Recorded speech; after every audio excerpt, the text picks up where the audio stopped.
ایک سوال جو پوچھا گیا وہ یہ پوچھا گیا کہ قبلہ رخ پاؤں کر کے سونے کا کیا حکم ہے؟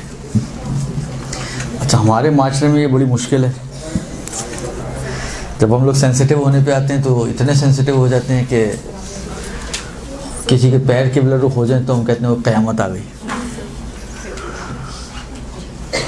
اور بہت سے لوگ اپنے اجتہاد کے اعتبار سے وہ اس کو بے ادبی سمجھتے ہوئے اس رخ پر سونا کہ آپ کے پیروں کا رخ جو ہے وہ قبلے کی طرف ہو، اس کو شاید حرام سمجھتے ہیں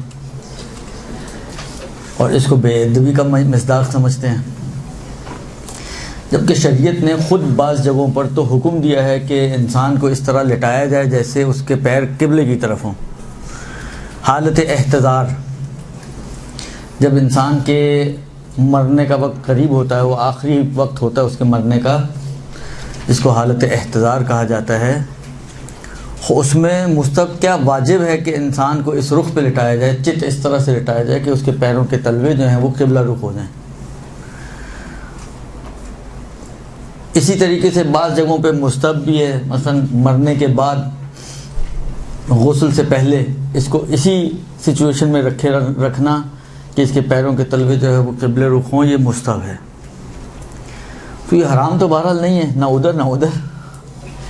سونے کے اعتبار سے بھی اس کو مستحب قرار دیا گیا ہے کہ انسان اس انداز سے سوئے، یا کم سے کم آداب کہہ لیں، اگر آپ مستحب تھوڑا سنگین لگے کہ ہم کہہ سکتے ہیں کہ جی سونے کے آداب میں یہ ہے کہ انسان اس طرح سے سوئے کہ اس کے پیروں کے تلوے قبلہ رخ ہوں. اور شاید اس کی وجہ یہ ہو کہ کیونکہ احتضار میں اس طرح ہونا واجب ہے، اور موت کب آ جائے کوئی پتہ تھوڑی ہے، کوئی ایگریمنٹ تھوڑی ہوا ہے ہمارا ملک الموت سے کہ وہ جاگتے ہوئے میں ہی ہمیں لے کر جائے گا. کتنے لوگ ہوتے ہیں رات کو سوئے صبح اٹھے ہی نہیں، وہ سوتے ہی سوتے رہ گئے، ان کا سونا اتنا لمبا ہو گیا. درست؟ تو کیونکہ ایک امکان ہوتا ہے اس بات کا، لہذا یہ بات رجحان رکھتی ہے کہ انسان جب سوئے تو اس کے پیروں کے تلوے جو ہیں وہ قبلہ رخ ہوں. تو اس طرح سونے میں کسی قسم کی کوئی فقط کی ممانعت نہیں ہے، بلکہ میں نے پوچھا تھا تو انہوں نے یہی کہا کہ مستحب ہے اس طرح سے سونا. اور اگر مستحب نہ بھی آپ کہیں تو بالآخر وہی والی بات ہے کہ ایک ترجیح تو ہے کہ کم سے کم اس میں اس طرح سونے میں اگر انسان کی جان نکل جائے تو وہ جو ایک واجب ذمہ داری ہے وہ آٹومیٹکلی پوری ہو رہی ہوتی ہے. تو اس اعتبار سے بہرحال یہ سونا اس طرح سے کسی طرح سے ممانعت نہیں رکھتا، اور اس میں کوئی حرج نہیں ہے کہ انسان اس طرح سے سوئے. لیکن بعض اوقات جو پیشنٹس ہوتے ہیں اس طرح کی کنڈیشن میں ہاسپٹلس میں ہوتے ہیں تو ان کے لیے تو اس طرح قبلہ رخ کرنا ممکن نہیں ہوتا. دیکھیں یہ ساری چیزیں وہیں ہوتی ہیں جب ممکن ہو. وہ فرض کریں اگر ممکن نہیں ہے تو کیا کر سکتے ہیں انسان؟ اڑنا ممکن نہیں ہے، ہم اڑتے ہیں؟ نہیں اڑتے، ویسے ممکن ہی نہیں ہے ہمارے لیے اڑنا. تو اگر فرض کریں واقعی کوئی ایسی صورتحال ہو کہ وہ ممکن ہی نہ رہے وہ کام، آپ یعنی یہ طے ہونا چاہیے کہ واقعی بعض اوقات ہوتا ہے کہ ہم لوگ خود بولتے ہوئے کرتے ہوئے ہچکچاتے ہیں، گھبراتے ہیں، ڈاکٹر پیچھے پڑ جائے گا یا پڑ جائے، کیا فرق پڑتا ہے؟ رسول کے پیچھے اتنی امت پڑی ہوئی تھی تو رسول نے کیا کام چھوڑ دیا اپنا؟ تو صرف اس وجہ سے کہ جی وہ ناراض ہو جائے گا، ڈاکٹر لوگ شور شرابہ کریں، حکومت نے ان کو بولے بھائی واجب ذمہ داری ہے، تم مسلمان نہیں ہو مگر کیا اس کو تھوڑی سی اس کی غیرت کو جھنجھوڑیں تو وہ بھی آپ کے ساتھ لگ کے بیڈ کو ہلا دے گا.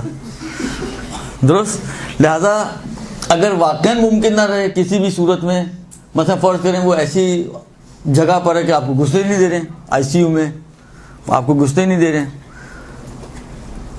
اب آپ کے اختیار میں نہیں ہے وہ، تو پھر ظاہری بات ہے جب اختیار میں نہیں ہے تو تکلیف بھی نہیں آئے گی آپ کے اوپر. تو یہ ساری باتیں اس وقت ہوتی ہیں کہ جہاں پر ممکن ہو اور قدرت ہو آپ کے اندر اس کام کو انجام دینے کی، تو پھر یہ کام آپ کے لیے کرنا ضروری ہے. یہ تو ایک مسئلہ ہو گیا. سونا کس طرح سے چاہیے؟ یعنی پاؤں اگر کسی کے قبلہ رخ ہوں تو ہو یہ تو حرام عرفی ہو جائے گا. اچھا اس سلسلے میں بتا دوں کہ سونا بہتر کیا ہے، یا کچھ علماء مستحب کہتے ہیں، کچھ بہتر بھی کہتے ہیں. کچھ اس میں علماء کے دو نظریات ہیں. ایک نظریہ تو یہ ہے کہ اس طرح سے سوئیں، دائیں کروٹ یا بائیں کروٹ، جس طریقے سے قبر میں مردے کو لٹایا جاتا ہے، یعنی جو اس کے مقادیم بدن ہے، یعنی اس کا چہرہ ہے، اس کا سینہ ہے، اس کا پیٹ ہے، یہ قبلہ رخ ہو. چاہے دائیں کروٹ سے قبلہ رخ ہو چاہے بائیں کروٹ سے قبلہ رخ ہو.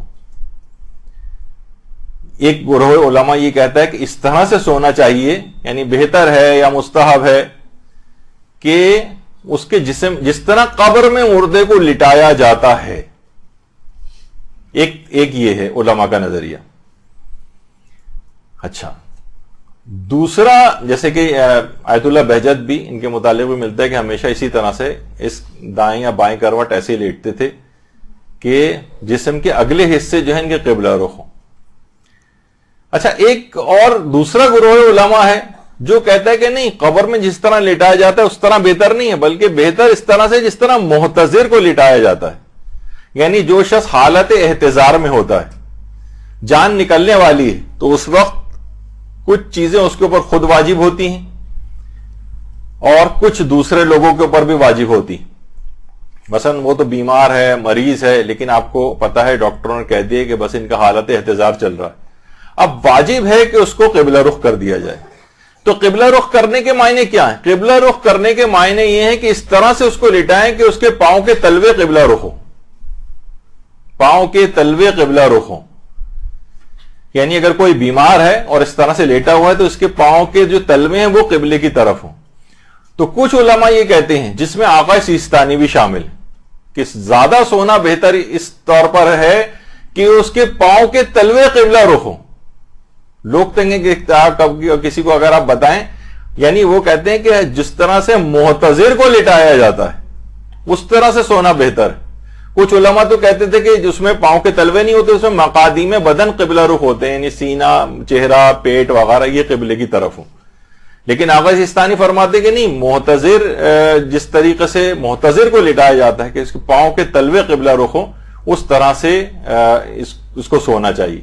تو لیکن عمومی طور پر عام لوگ اس کو تقریباً بہت زیادہ مکروہ، ناپسندیدہ یا شاید حرام کے طور پر بھی سمجھنے لگے.